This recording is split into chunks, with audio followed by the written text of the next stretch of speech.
Assalamualaikum warahmatullahi wabarakatuh, teman-teman sekalian. Semoga Allah merahmati kalian. Ada sebuah nasihat yang seluruh umat muslim di dunia ini harus mendengarkannya, dan kita sangat butuh dengan nasihat ini. Apakah nasihat itu? Mari simak lebih lanjut.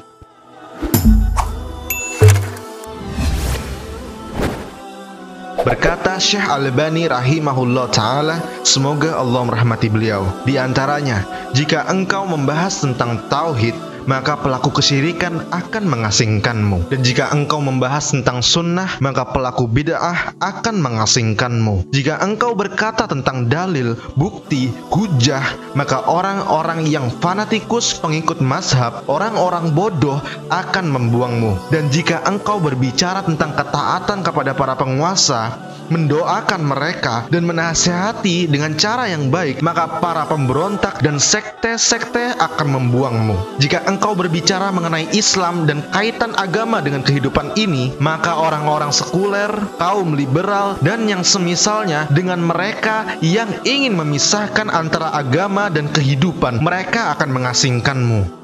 Keterasingan yang amat sangat bagi seorang ahlus sunnah. Mereka memerangi kita dengan segala cara, memerangi kita dengan media massa yang bisa didengar, dilihat, ataupun yang termuat dalam tulisan-tulisan. Hingga pada tingkat keluarga pun, dan bahkan teman-teman kita akan memerangi orang-orang asing ini yang berpegang teguh dengan Al-Quran dan As-Sunnah. Meskipun demikian, kita berbahagia dengan keterasingan ini, dan kita pun berbangga dengannya. Kenapa berbangga? Kita diasingkan, kenapa kita harus berbangga? Sungguh aneh, bukan? Tapi simaklah hadis berikut ini. Dijelaskan dari Nabi SAW, beliau bersabda, Islam datang dalam keadaan yang asing, akan kembali pula dalam keadaan yang asing. Maka sungguh beruntunglah orang yang terasingkan atau orang yang asing tersebut. Hadis ini diriwayatkan oleh Muslim nomor 145.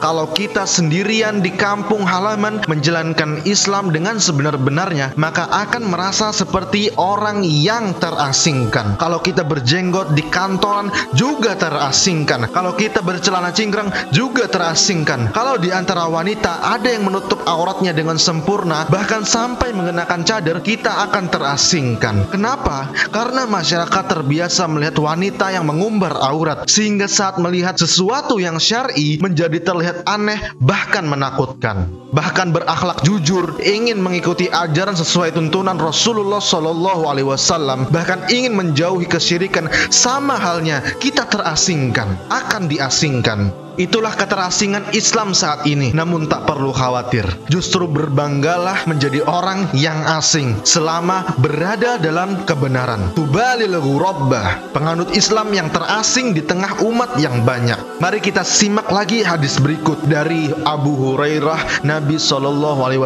bersabda, Islam datang dalam keadaan yang asing, akan kembali pula dalam keadaan asing. Maka sungguh beruntunglah orang yang terasingkan. Hadis riwayat Muslim nomor 145. Lalu Al-Haddi Iyadh menyebutkan makna hadis di atas sebagaimana disebutkan oleh Imam An-Nawawi. Islam dimulai dari segelintir orang, dari sedikitnya manusia. Lalu Islam menyebar dan menampakkan kebesarannya. Kemudian keadaannya semakin surut sampai Islam berada di tengah keterasingan kembali, berada kepada segelintir orang dari sedikitnya manusia pula sebagaimana awalnya.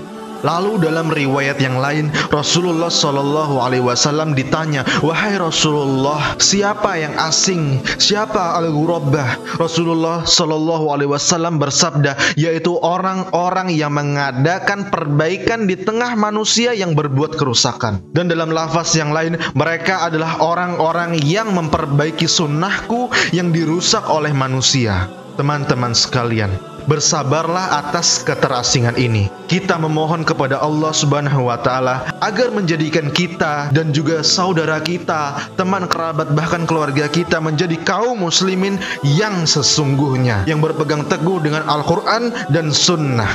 Dan bersabarlah atas keterasingan ini. Bersabarlah, bersabarlah, dan bersabarlah.